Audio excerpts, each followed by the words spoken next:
I'm going to walk through the non-destructive image assignment, how to retouch on a separate layer. First thing you need to do is be sure you've downloaded this non-destructive file. That's a Photoshop document, or you can go here and download it from my Dropbox. Either one, same file. Put it somewhere you can find it. I put mine out on my desktop. I'm just going to double click it. It'll open it in Photoshop, and I'll be able to walk you through there from there. All right, so here's the file. As you can see, there's a lot of dust and things on the image that we need to correct. Again, non-destructive techniques allow you to make corrections without affecting this original image at all.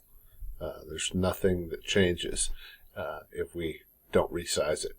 We are going to resize it, but if you want to be sure that you don't mess up a file that you have, then make a copy before you even start. So, but for this technique, we're going to be sure. I am going to show you. I am in Photoshop version 25.1.0. So 25.1.0. You don't have to be in that new of a one, but you need to be in some of the latest versions to have all the same tools. You also need to go to Windows Workspace and be sure you're in the Essentials Default Workspace. Window Workspace Essentials Default. Also, we'll be using a tool from the Tool panel, so you can have it either in double or single. It doesn't matter. We'll be using, if you hold down on this tool, it'll give you the spot healing brush, move tool, a lot of things. So we're going to be using the spot healing brush tool today. First thing we need to do is this. I want to unlock this background. I'm just going to click the little lock icon.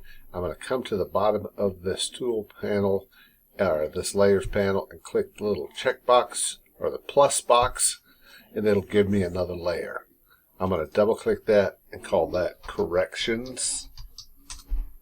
You don't have to rename it, but when you're working with a lot of layers, it's good to keep them named so you know where to go back to.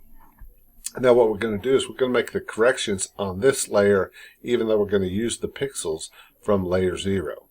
Okay, so to be sure that we are able to do that, you need to go up to the top of Photoshop, and in this options bar at the top, you need to make sure that sample all layers is checked. If it's grayed out, you need to click it and make sure it has a checkbox in it, or this will not work. All right. Then you need to be sure that your corrections layer is the one that's active and highlighted. Then you're going to zoom in. Well, you don't have to zoom in, but I typically zoom in. And to do that on a Windows, you hold down spacebar and Control at the same time. You'll get the zoom tool. You can click and drag in. If it's a Mac, you do spacebar Option. So I'm going, spacebar command, not option, spacebar command.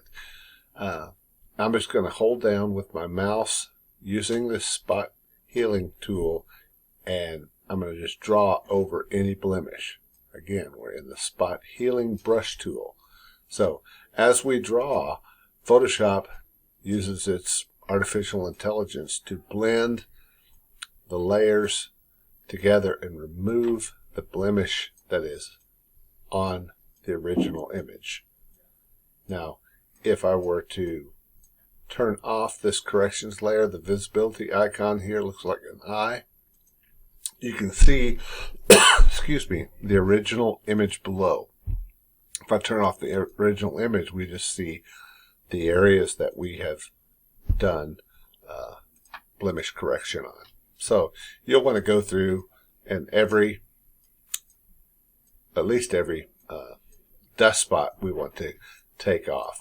Now, if your brush size is large, you can use your left and right bracket tool, or left and right bracket key, to make it. Left makes it smaller, right bracket makes it larger.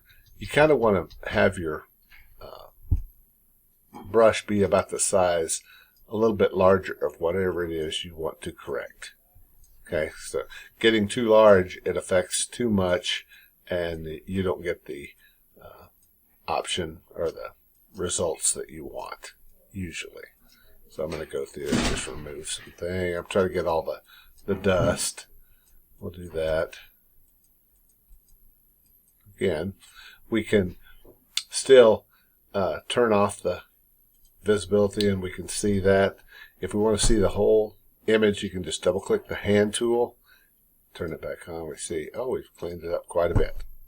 If you're real adventurous, you can zoom in here and try to remove the nose ring from her.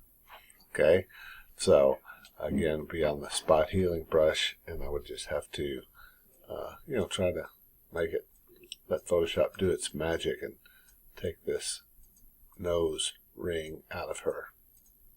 Maybe, if you want to, you can try it. Okay, so there it is. All right, you're going to be turning in this, and this is all you have to do for this. You can do other things, it doesn't matter. You can use some other corrections. I don't mind, but we need to at least have this. You need to have a top layer and a bottom layer. All your corrections need to be on that top layer, and then you need to go to image size. This is going to be destructive. It's going to take it down to 500 pixels wide. It'll just make it small enough so when you upload it, it doesn't take a long time on Blackboard. So you're going to save that, and you're going to save this as we'll just call it, I'll just put my name on it, Mike Brown, non-destructive. Save it as a Photoshop document, a PSD, and hit save, and it will show up on my desktop right out here, Photoshop non-destructive, and that's the file you'll upload for me onto Blackboard. Okay.